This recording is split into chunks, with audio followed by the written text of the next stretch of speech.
Good morning and welcome to another episode of the Cricket World Cup wrap here on the Top Order podcast. The top of the table, India, going up against the bottom of the table, England overnight. Who would have thought we'd be saying that? 2/3 of the way through the tournament. Round 6 of matches almost completed.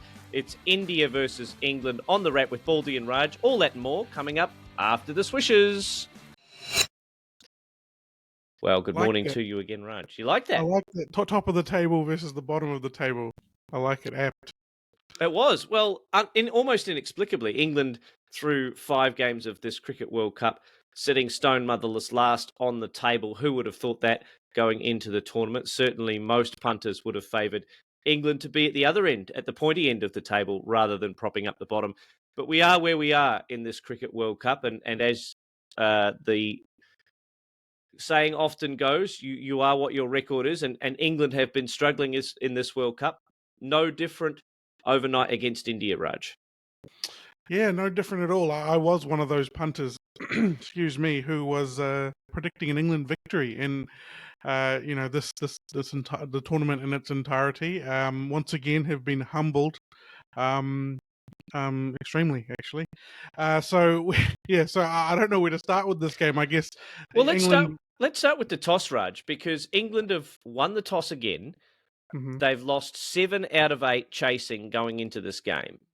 They win the toss and they send India into bat again. Almost inexplicable to me that they've got this track record of not winning games chasing totals, and yet they persist with winning the toss and fielding first. Yeah, look, I'm not 100% sure what the conditions were like at the time of the toss and what they were predicted to be towards the end. If there was going to be a dewy situation that might have made it easier to bat at night, but it may just have been the fact that they didn't want India to chase, because India love chasing and they have proven that they are very, very hard to beat chasing. However, they're also hard to beat when they are setting and have their bowling attack to squeeze when they need to in the second innings there. But just going back to the start of the game, I actually thought England started really well. Their bowlers at the top, Woakes and Willey, especially bowled quite tightly. There was one over that sort of went to the boundary a little bit, but I thought they bowled well with the new ball, and that's key. Binksy has spoken about how that's key with those kind of bowlers. Don't have the likes of Jofra Archer at the top of the innings or through the innings with a bit of speed, but with those guys, with the new ball, they did a good job, I thought. I thought they were fantastic. Chris Woakes looked like a different Chris Woakes. David Willey supported him beautifully, bowled a couple of maidens there at the top. And England looked like they were having fun again. I stopped watching the game sort of 15, 16 overs in. I fell asleep watching that England bowling performance. But I thought England had found their mojo again. They'd found the fun. They were enjoying themselves in the field.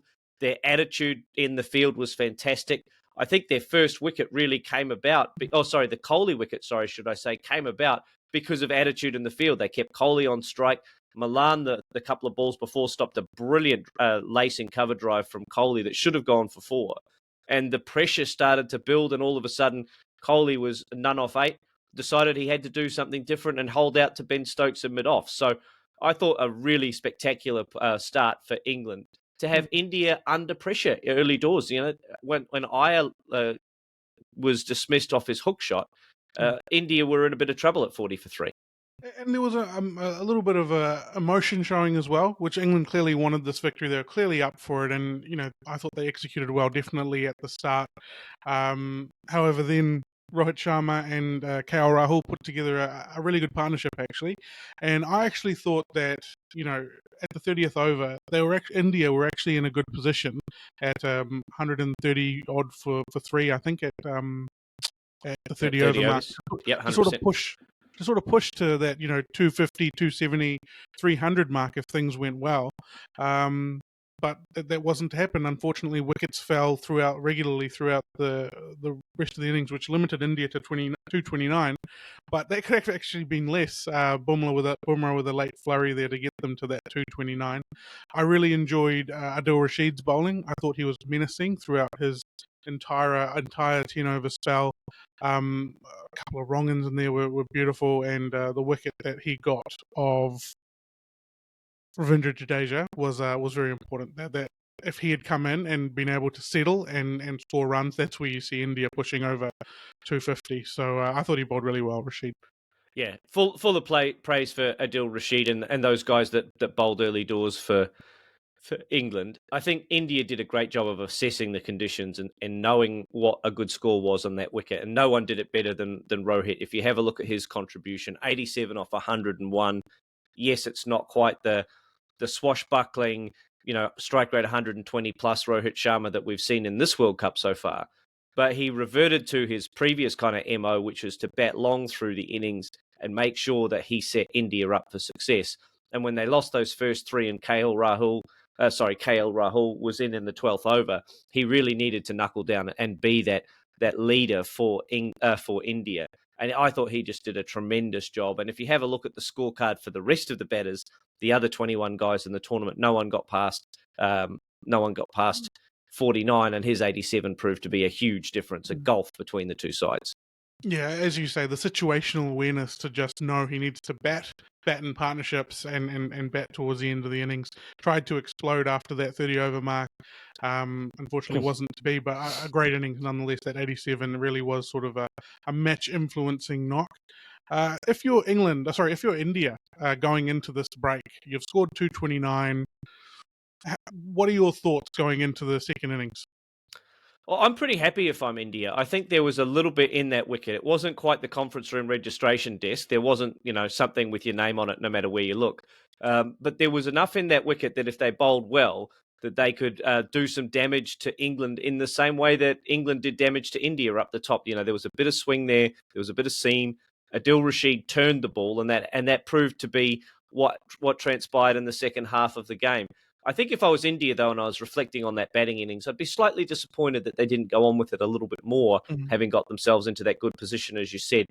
It would have been lovely to see Ravindra Jadeja come off. He hasn't had a lot of batting in this World Cup, so for him to get more than sort of 13 balls in the middle would have been an ideal outcome for them. Not to be, but it turned out that 229, as paltry as it looks in comparison to some of the other big scorecards in this World Cup, more than enough for that Indian bowling attack to defend. I think, and I also would, if I'm India, looking back on that innings, actually be a little. I would be focusing on those partnerships with Rahul and Sky, because that is what India is going to come up against if they're playing this particular lineup with Shami batting at 8. It really exposes their lower order, and having lost those wickets early, having to bat in partnerships, I think India did what they had to do, but it limited their ability to sort of go for that massive score at the end. But I think all in all, they'll be happy with how they recovered. If they had lost, I think that there would be a different kind of feeling about how they batted. So it's interesting because winning kind of papers that over a little bit. Oh, I completely agree. I think if you were England, you'd be looking at that batting lineup and going, okay, if we can get 6 wickets, we're a bit of a chance to run through the last 4 for India. Not to say that they're all number 11s, but you feel like that's the only weakness in this Indian side if they play the same balance that they did in this game. If you can get 6, you can open up an end, and then you can work on making sure that you exploit that as much as you can. But as it turned out, they padded beautifully, Rahul and then Suryakumar Yadav, to get them through to those later overs where they could get a score that proved to be more than enough against an England batting lineup that really struggled. Yep, cue the music, Baldy. It's the Shami and Bumrah show in the second innings, taking 7 wickets between them. The opening spells, though, I think were the key. Shami took two for 4, 2 wickets for 4 runs in his first spell, and Bumrah 2 for 17, really knocking that top order off. Bairstow and Milan, they jump started that innings a little bit. When first wicket fell at 30 after almost 5 overs, but then it was a bit of a procession with it ending up 4 for 39 after 9 overs. Joe Root, Ben Stokes, goose eggs, not having to trouble the scorers. 11 balls combined between them. Give us, I don't know if you have any prepared thoughts on the engine room of England, but give us your thoughts on that batting performance from the top 5.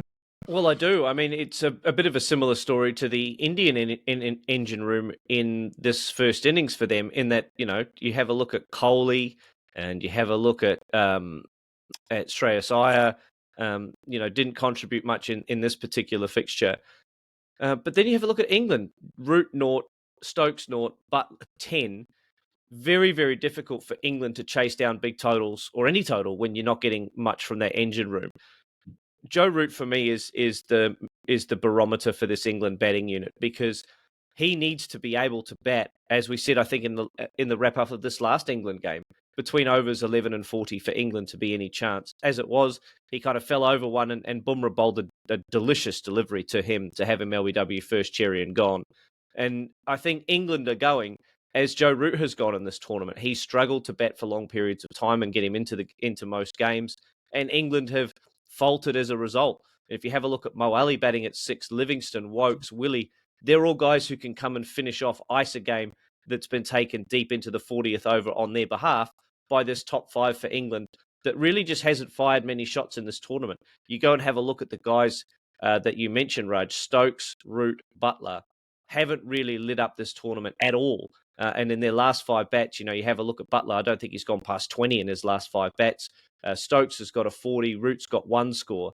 But we expect more from these England players as chock full of talent as they are, and as match winners as they are, and they just haven't performed as they would have expected of themselves so far in this World Cup. And it's hurt England's chances almost critically at this point. And just a quick note on the wicket. So it was clearly a hard wicket to score runs on quickly.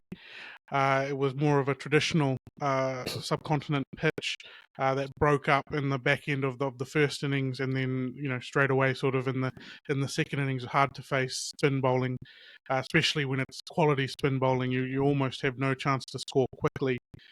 Is that a good enough excuse for this performance? I feel like these days, with the amount of cricket that all of these top players play in India, I feel like it's not an excuse for this kind of return from those batsmen.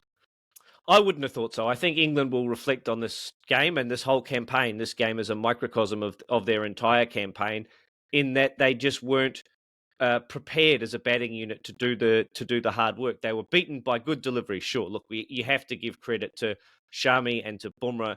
They bowled some absolute peaches, cherries, pick your 10 fruit variety, whatever you like. They bowled really, really well to this England batting lineup. And look, let's face it, England had no answers in this game, and they've had very few answers so far in this World Cup. I touch wood, because England have Australia next, and based on my criticism, I'm sure the butterfly effect will have them coming out firing against Australia. But really, if you have a look at that wicket, it was a used wicket. It was used in the Australia-South Africa game 2 weeks ago. Yes, there were a lot of runs scored in that game, but if it's a used wicket in India, you have to expect it to have some deterioration, have some wear, even over the course of a one-day game. So it makes the decision to bat second on that wicket against a really good Indian spin attack all the more perplexing for me. Yeah, I think what was indicative of how this pitch played was the wicket where Kuldeep Yadav just went straight through Josh Butler, going back to one, trying to play it into the offside, and just the ball spinning back through the gate. It really sort of broke up and was starting to turn. I was really impressed with how both Kuldeep Yadav and Ravindra Jadeja bowled through that middle sort of period, and again just sort of suffocated England. We're kind of, it's interesting because I've kind of gone there and said that England, it's not sort of acceptable that they got strangled through the middle there. But you're right, when the bowling is this good, it's very hard to sort of go, you should have done better. Yeah, and all of those England guys got starts. I mean, other than Joe Root, they all faced sort of 10 to 46 balls, I think, for Livingston.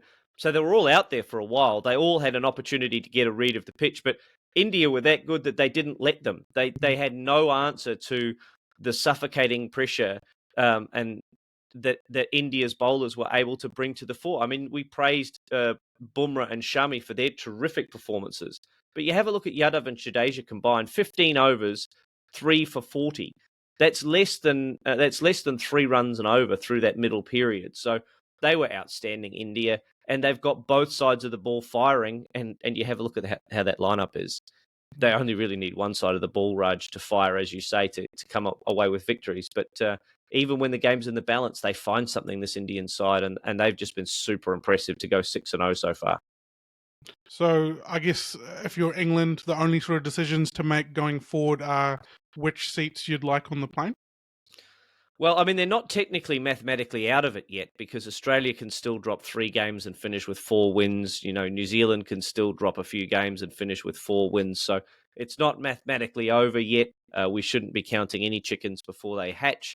But it does look like in England at this point, with games against Australia and Pakistan to come, may not feature in the semi-finals. In fact, almost certainly won't. Again, touch wood that Australia can get over England on the 4th of November.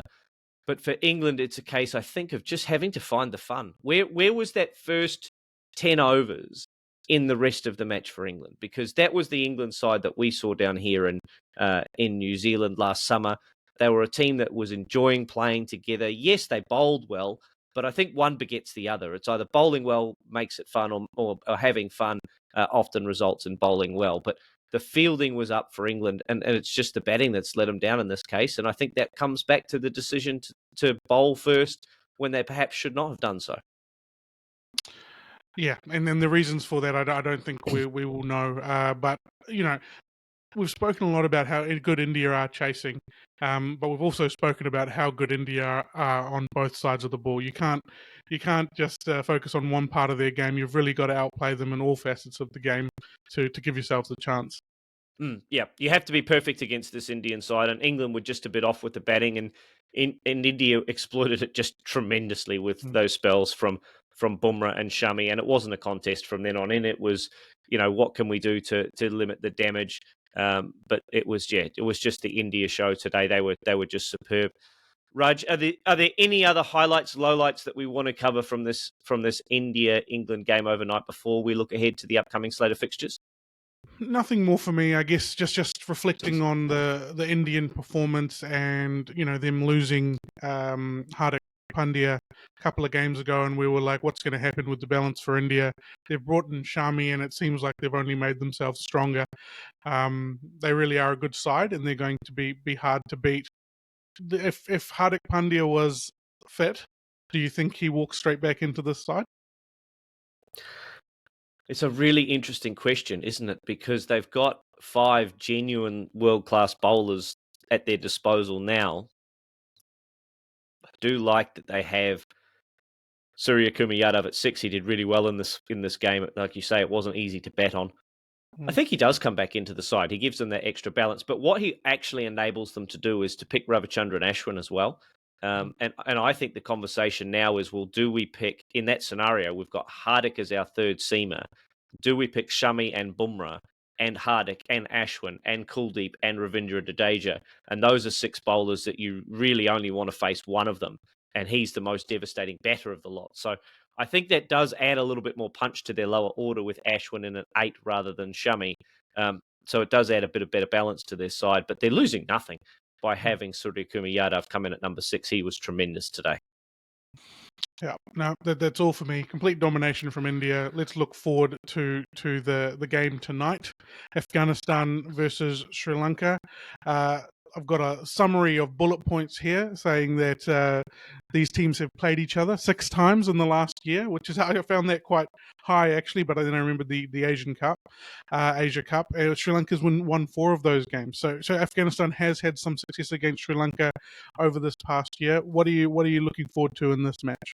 Well, I'm looking forward to see whether or not Sri Lanka are the real deal. They've won 2 on the bounce. They've beaten England and they've beaten the Netherlands, coming off the back of losses to South Africa, Pakistan, and Australia. 2 of those sides are currently ensconced in the top 4. But if they win tonight, Sri Lanka can go to 3-3. They can get themselves to 6 points on the table and within sniffing distance, within touching distance of the top 4. Afghanistan, if they can win tonight, they will also go 3-3 and could elevate themselves to within 1 game of the semi-final. So there's so much to play for both of these sides, not least of which for Afghanistan. This could mean their most successful World Cup. Well, it will certainly be their most successful World Cup ever, and will certainly surpass, I think, even their expectations for how many games that they realistically expected to win in this tournament. If they could pull off a victory tonight against Sri Lanka, or on the 3rd of November against the Netherlands. These are 2 huge games for Afghanistan cricket coming up. And they've got the spinners to be able to exploit these emerging conditions that we're starting to see a bit of turn in these wickets. We're starting to see ball come back into play a little bit in certain conditions. So, the likes of Mohammed Nabi, Mujib, Noor Ahmed, and of course Rashid Khan, they should be really looking forward to this encounter. I think Afghanistan are set up beautifully for the back half of this tournament, because if you have a look at some of the way these wickets play, they play pretty well in the first 10 overs. So you've got Gurbatz and Ibrahim to be able to get them off to flying starts, and then 4 spinners that can really do the job when those middle or back end overs offer the bowlers some turns. So there's lots to like for Afghanistan. What do you think is going to happen? What are your sort of talking points that you're looking forward to coming up tonight? Yeah, I was very excited to see Angelo Matthews back in the last game. I think he's a really good player, and he adds a lot, not just with his own skills. I think he's one of those guys that sort of lifts the dressing room. Once you see him strapping on his shoes, everybody else grows a couple of feet in that dressing room as well. I'm looking forward to Sri Lanka. I would like to see them flex their muscle a little bit. They are a good side that can beat Afghanistan. I want to see Samuel Wickrama score some runs after I've talked about how good he's looked, and he struggled to score runs after that. And I'd like to see Kusal Mendes do a good job skippering that side and also batting at 3. I think he's done a good job over the last few months, let's say 6 to 12 months.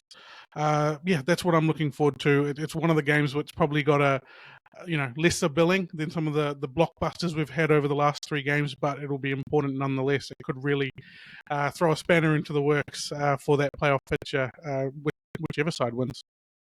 Absolutely. This will be a really interesting game because those Sri Lankan players, traditionally really good players of spin, against a really good spin bowling lineup. I think you're right. There's a lot to prove for some of those guys, both Kusals and also that middle order. You throw Asalanka in there, Angelo Matthews, they'll have a point to prove that they can go out and score big runs in conditions that will be not unfamiliar to them. They have lost Lahiri Kumara, I believe, for this encounter, so that he's been replaced. I think he was excellent against England in that last game for Sri Lanka, which they won. So they're going to have to find a top of the innings, early innings partner for Madhushanka, who's been outstanding, to then be backed up by their spinners. So it remains to be seen what that balance of that Sri Lanka side looks like.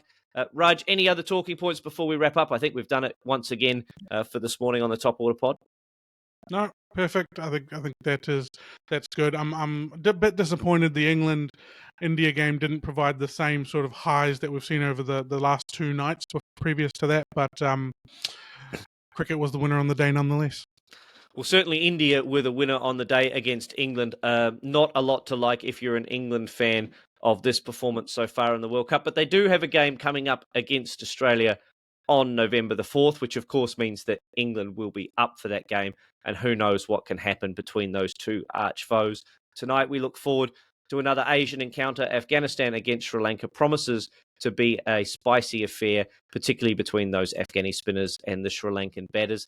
That's all from us here on the Top Order podcast for this, the 30th of October, wrapping up, what would it be, day 24, 25 of the Cricket World Cup for men, ICC 50 over edition in India 2023. It's been great being on with you yet again, Raj. I look forward to your company again tomorrow, perhaps. But to all of our listeners and our viewers, thank you so much for tuning in to the Top Order Pod and putting up with Raj and I for 24, 25 minutes on this World Cup wrap. Take care of yourselves and each other, and we'll see you again soon on the Top Order Podcast.